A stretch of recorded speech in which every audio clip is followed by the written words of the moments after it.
మనలో ఎన్ని కృపావరములున్నా, మన తల మీద ఎంత అభిషేకం ఉన్నా సాతాన్ని మనం భయపెట్టలేం. వాడు భయపడడు కూడా. ఎందుకంటే మనకంటే ఎక్కువ శక్తులు వాడి దగ్గరే ఉన్నాయి. వాడు అభిషేకానికి, కృపావరములకు భయపడేవాడు కాదు. వాడు దేవుని జ్ఞానానికి భయపడిపోతాడు. దేవుడు ఎవరికి ఎక్కువ అర్థమైతే వారి ముందు వాడు ఏం చేయలేడు. వాడి పప్పులేవి ఉడకవు. మనం సాతాను తంత్రములను ఎరుగని వారము కాము అన్నాడు. వాడి తంత్రములన్నీ, దేవుని జ్ఞానం అంతా మనకు తెలిసిపోతే మనం ఉన్న చోట వాడుండడు.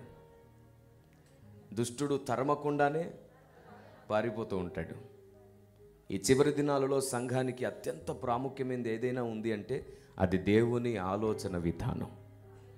నా ప్రతి సందేశంలో నేను ఈ పదం వాడుతూనే ఉంటాను. సంఘానికి అత్యవసరమైనది దేవుని ఆలోచన విధానం.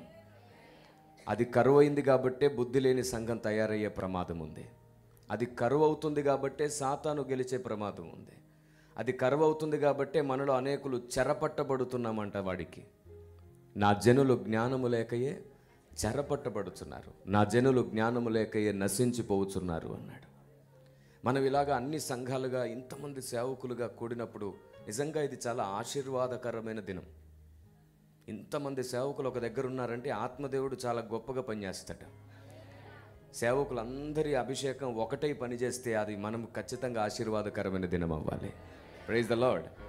ఎక్కువ మంది సేవకులు ఒక దగ్గర ఉన్నారంటే ఆ రోజు మునుపెప్పుడు జరగంది జరగాలి. ఎందుకు జరగట్లేదు?